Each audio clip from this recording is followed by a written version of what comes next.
Ha guys, let's get more news about Warriors, but first don't forget to subscribe and leave your like. Dubs trade pitch swaps Kuminga or Podomski picks for Elite Big to resurrect death lineup. The Golden State Warriors are well positioned to make the playoffs after a quality summer that they arguably won despite losing Klay Thompson, but home court advantage and a deep post-season push probably still require a star addition. The Dubs are attempting to make that deal with the Utah Jazz by acquiring 7-foot offensive powerhouse Lauri Markkanen via trade. Zach Lowe and Kevin Pelton of ESPN hosted the July 15th edition of the Low Post podcast, during which they took an in-depth look at a potential deal and whether it would be worth it for the Warriors. One of the things I most love about the idea of Markkanen on the Warriors is a Markkanen and Draymond Green front court. Pelton said that's the death lineup model, pairing Green at center with a power forward who is a really dangerous shooter and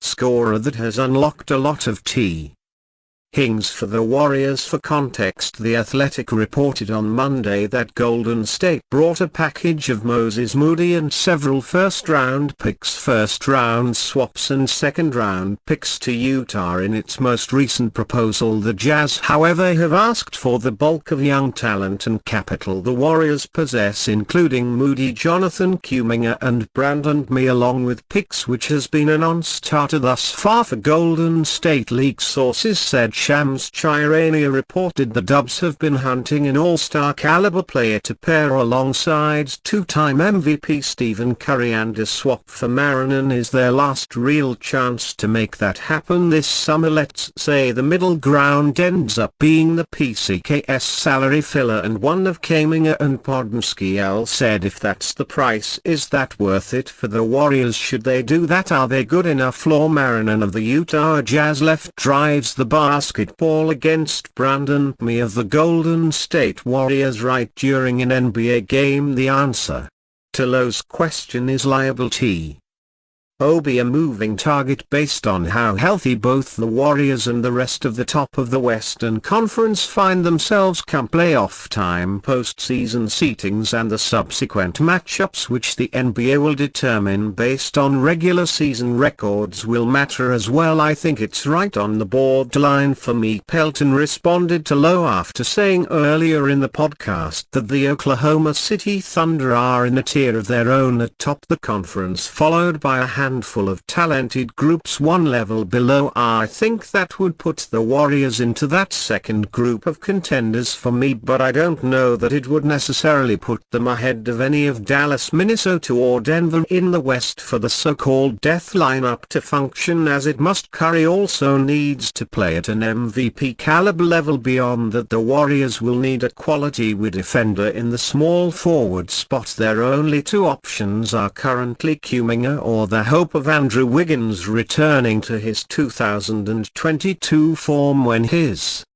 defense and rebounding help Golden State capture its fourth title in an 8-year span. That reality brings up an interesting conundrum for the Dubs, assuming they can get the Jazz to agree to a market and trade package that includes just one of Kuminga or Podziemski, perhaps along with Moody, or perhaps not. Kuminga is the superior defender and athlete to Podziemski, though Podziemski is a better shooter and a quality playmaker alongside Curry in the backcourt. Warriors Joe Lacob blames illogical GMS for making trades hard to pull off. The Golden State Warriors off-season has been an eventful one. Before free agency even officially began, the Warriors were named as potential landing spot for Paul George, and then after reported plans fell through with that, the Warriors bid farewell to longtime player Klay Thompson. And although the Warriors have done well in signing a few role players since then, reported trade talks with the Utah Jazz for Lauri Markkanen have seemingly reached an impasse, and Golden State owner Joe Lacob may be unhappy with the Jazz's ask. Price Lacab, the majority owner of the Warriors, spoke about the team's off-season on a recent episode of the Athletic NBA show's Hoops Adjacent with David Aldridge and Marcus Thompson. Lacab opened up about Thompson's departure and his thinking going into the off-season, but the most interesting thing he mentioned may have been a slight call-out of illogical teams when trying to make trades. There are three ways to get better in this league. One is to draft building through the draft, another is free agency, and the final one is trades, Lacab said. And trades are the hardest. It's very hard to pull off trades because everyone wants to prove how these GMs how smart they are. It's true, and they want to impress their owners. Sometimes they do, sometimes they don't, but here's the problem. If I could share anything with the fans out there, it is that they don't understand how hard it is and how illogical some of the parties on the other side are. Sometimes maybe we're illogical too to some extent.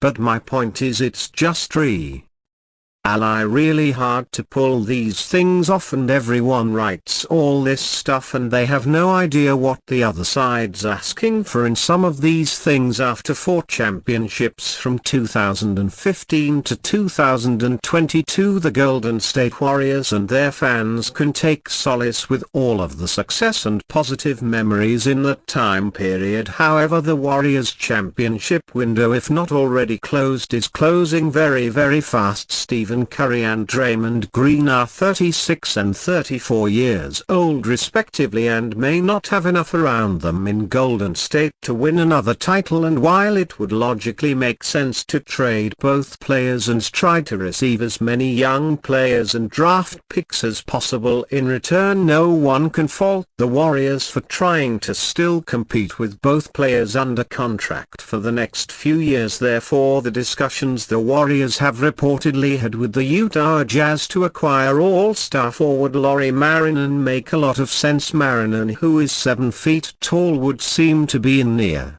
perfect fit next to Curry there.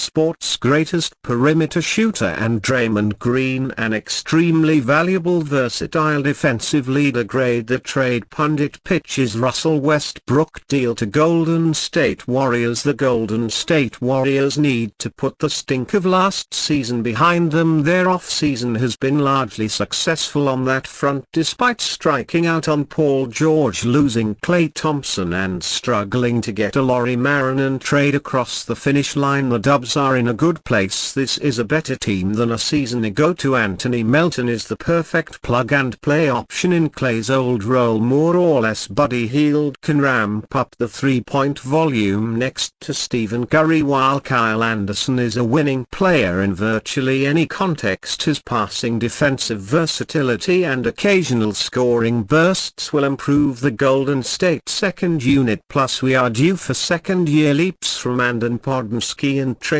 Jackson-Davis. Jonathan Kuminga and Moses Moody are due for the leaps. The Warriors are the rare old contender with serious potential for internal growth. There's really a lot to be happy about in the Bay despite the myriad of positives. However, it can feel like the Warriors' current core has run stale. Steve Kerr doesn't have the same shine he once did. Klay's departure stings, and it brings up new questions about the sustainability of the supporting cast around Steph, who won't remain a god-level offensive engine forever. The Warriors meet a spark. What if that spark comes in the form of Russell Westbrook?